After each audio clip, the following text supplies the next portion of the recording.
आप देख रहे हैं तेज खबर 24 और वक्त है खबरों का। अल्ट्राटेक सीमेंट कंपनी अपनी तानाशाही रवैया को लेकर एक बार फिर चर्चाओं में आ चुकी है। सीमेंट फैक्ट्री के अंदर एक कर्मचारी की मौत हो जाने के बाद उस समय हंगामे की स्थिति निर्मित हो गई जब एक हार्ट अटैक के मरीज को लाने के लिए वाहन उपलब्ध नहीं कराया गया और रात भर फैक्ट्री के अंदर रखा गया, जिसके कारण उसकी मौत हो गई। इस पूरी घटना को लेकर परिजनों का कहना है कि भरतपुर सीधी निवासी मृतक सुशील साहू अल्ट्राटेक सीमेंट फैक्ट्री के मेस में काम करता था। बीती रात अचानक उसे हार्ट अटैक हुआ।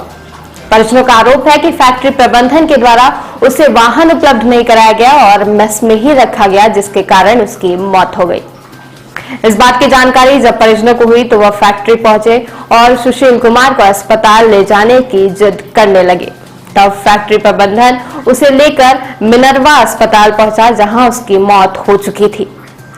मृतक के परिजनों ने उस समय अपना आपा खो दिया जब मृतक के इलाज के नाम पर मिनर्वा अस्पताल के द्वारा पैसे की मांग की जाने लगी। परिजनों का आरोप है कि सुशील साहू की बीती रात ही मौत हो चुकी थी, लेकिन प्रबंधन के द्वारा उसका समय से इलाज नहीं कराया गया।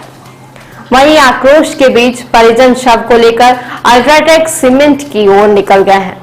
परिजनों का कहना है कि जब तक मृतक के परिवार को न्याय नहीं मिलता तब तक फैक्ट्री में किसी भी तरह के काम को नहीं होने देंगे। 3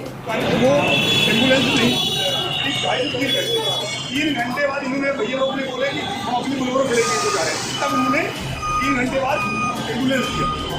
मौत हो गई। किस घटना के संदर्भ में आप लोग आए हैं यहाँ? परसों क्या कल की बात है, कल भाई को अटैक हुआ है ना, और ये कंपनी वाले में काम दिखाएं है ना, और किसी परिजन को सूचना नहीं दी। इन्होंने रीवा बोले कि हम एम्बुलेंस से भेजें, एम्बुलेंस इन्होंने कहाँ दिखाया मुझे पता नहीं है ना। इसके बाद दिखाने के बाद वापस आए थे, इन्होंने कंपनी में अपने पास रखा है ना। तो कंपनी में रखने के बाद इन्होंने रात में यहाँ रखा। परिजनों को किसी को बताया नहीं गया कि इनको हार्ट अटैक हुआ कि क्या हुआ, कैसे हुआ, कहाँ ट्रीटमेंट कराया गया, कुछ नहीं बताया गया। इसके बाद इन्होंने क्या किया कि कंपनी में रखा। कंपनी में रखने के बाद आज जब इनको हार्ट अटैक आया, क्या आया, इन्होंने किसी प्रकार की सूचना नहीं दी।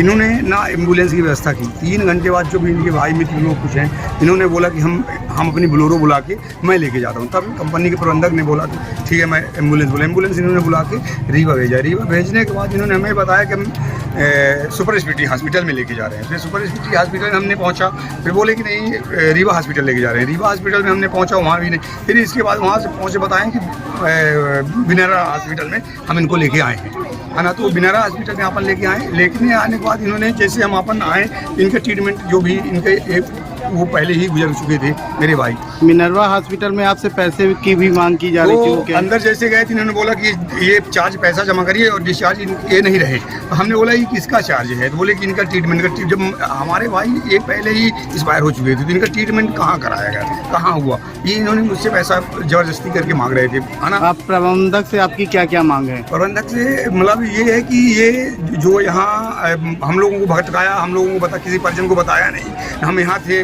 कल का इनका अटैक आया, इन्होंने कल नहीं बताया। इन्होंने अपनी जॉब में यहाँ रखा। कितनी टाइम मेरे भाई को क्या हुआ ये मुझे हम लोगों को सूचना नहीं दिए, है ना। और इनके लापरवाही के कारण मेरे भाई की मृत्यु हुई। अब क्या मांग रखते हैं आप प्रबंधक से? अब प्रबंधक से मांग ये रख रहे हैं कि अपने को 1 करोड़ रुपए चाहिए, है ना, और बच्चे की और बेटी की दोनों की नौकरी चाहिए।